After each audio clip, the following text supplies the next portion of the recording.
ભાવનગર જિલ્લાના તળાજા ખાતે એસબીઆઈ બેંકમાં 2011માં 400 કરતાં વધારે ગ્રાહકોના 5.50 કરોડની ઉચ્ચાપતના મામલે તળાજા એસબીઆઈના ગ્રાહકો રજૂઆત કરવા માટે ભાવનગર એસબીઆઈ કચેરીએ પહોંચ્યા હતા.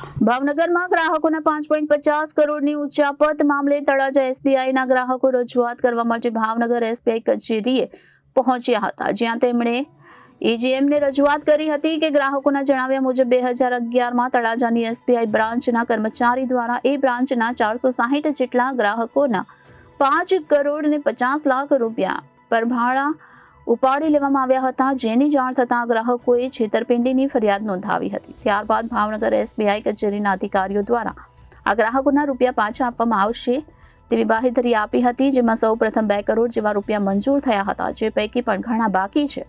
તેને લઈને આજ રોજ ગ્રાહકો એસબીઆઈ કચેરી ખાતે રજૂઆત કરવા માટે પહોંચ્યા હતા. Bureau report Janadesh news Bhavnagar.